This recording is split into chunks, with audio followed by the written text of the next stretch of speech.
Worcester Railers Junior Hockey Club pulls off a 6-2 win over the Vermont Lumberjacks to punch their ticket to the EHLP championship game tomorrow. We are here with Railers head coach Mike Odessa III. Coach, first off, your initial thoughts on the game today. I give the Lumberjacks a ton of credit. I thought, they had a real tight schedule, which made it very hard on them. I thought they played incredibly hard. They made it very, very difficult for us. I really liked the way we played early. Then I think we kind of fell into a little bit of a lull and then really kind of turned things around in the third period. But I give that team so much credit. They're just gritty and, they really never quit. And, even as we, got our fifth goal, the game was kind of always in doubt. The way they played very hard. How important was the start to the game for you guys? Well, given their schedule, I thought it would be real good for us to try to get that lead. So, that line of Lombardi and Blackburn and Pacheco has been strong for us and has been putting up points. And for them to get 3 in the first period was a real good thing. I think it's hard on a team that's just played if you can, give them a big deficit early. But again, the Lumberjacks played so hard, it almost didn't matter that we had a 3-goal lead, to be honest. Well, and speaking of which, it was a first goal for Ryan Friedman this season, and obviously it was a big boost with the Lumberjacks EHL team up in the stands. So I was just wondering, even after a 3-0 lead, what was your thought process going into the first intermission? I really wanted to impress upon our team that even though we had a lead, if you look at the sequence when they scored that goal, it was really very unfortunate. I felt bad for our goaltender. We'd done a pretty good job keeping the puck away from him. Then we had guys, reaching, not stopping on pucks, we didn't engage the Lumberjacks through their hands. And it was just boom, boom, boom, mistake. And then I think Caruso, who's been very good this playoff season, just got caught off guard and was a little bit surprised by it. So I really wanted to impress upon those guys that even though we had a lead, the game wasn't over. That they really had to play much harder, had to stop on pucks, had to do the things that we've done to be successful to get here. What are you telling the guys on the bench when the Lumberjacks score that second goal? Really, I try to teach them, everything that I'm doing with them. A lot of these guys are younger, so you look at it as this great teaching moment, right? And you hate to point out mistakes that guys are making, but 1, 2, 3 plays in a row of exactly the thing we are trying not to do. And that was really the message to the guys, right? Yeah, we've got a lead, but if you're not going to execute, if you're not going to stop on pucks, you're going to give these guys an opportunity. And even though they're tired, they got guys who can shoot the puck. They got guys who can make plays. They're going to make us pay if we make mistakes. You had 22 shots over the first 2 periods, and you had 21 in the third period alone. What was it that you said between periods that made these guys pour it on? Do you got a beeper? I'll be honest with you. I thought that our effort, particularly in the second half of the third period, was very poor. And, the guys were starting to get on each other on the bench.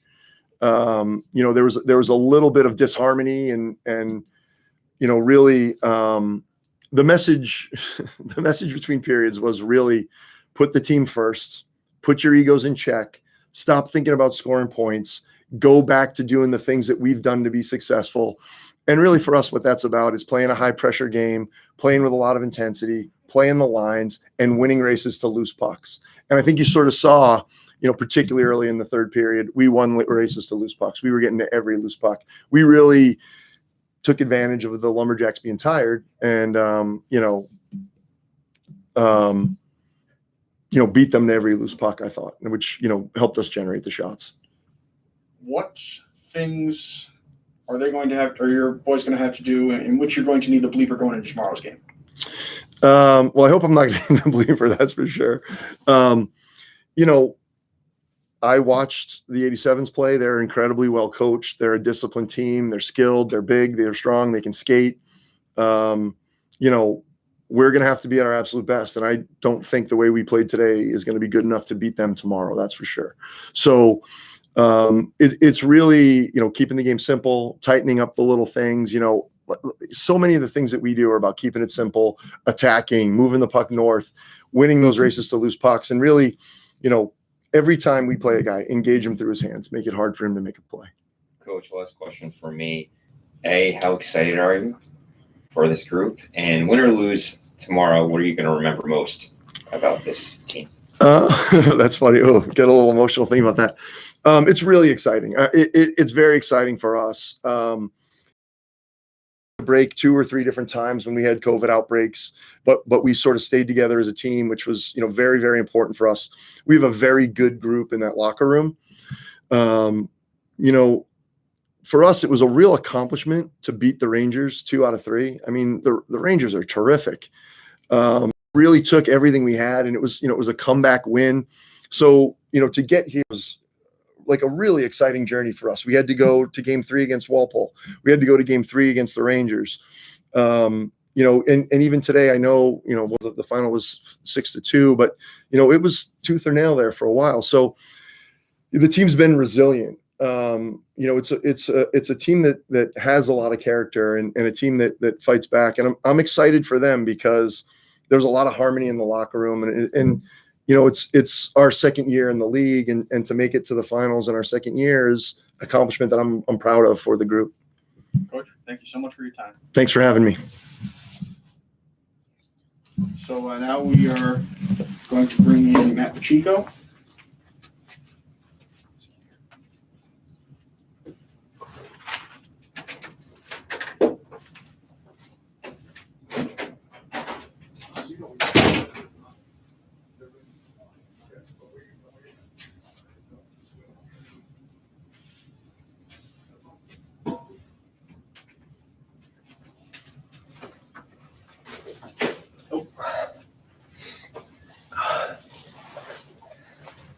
Hello.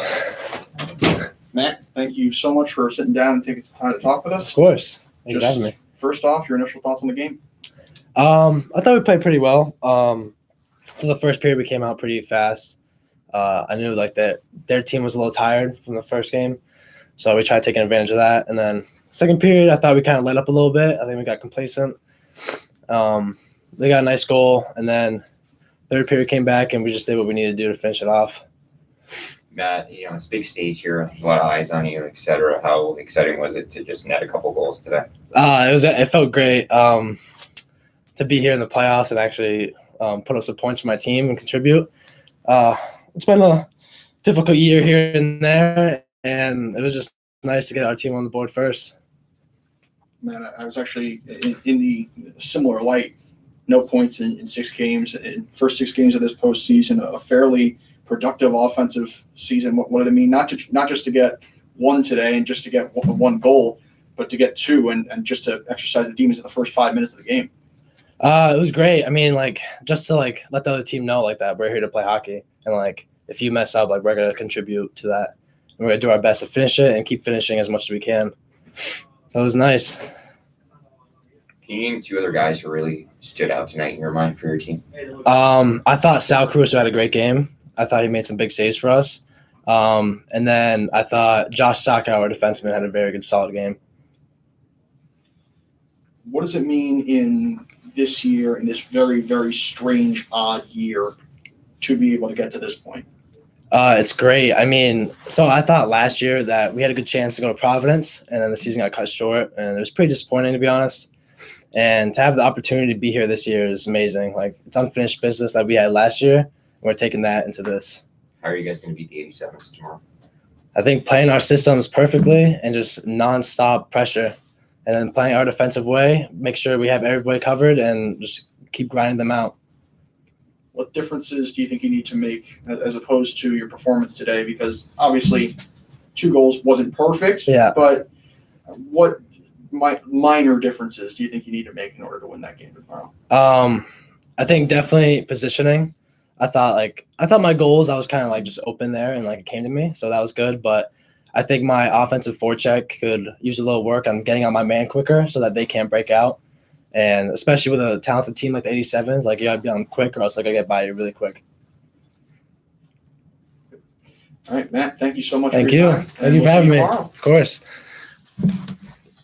Hey guys.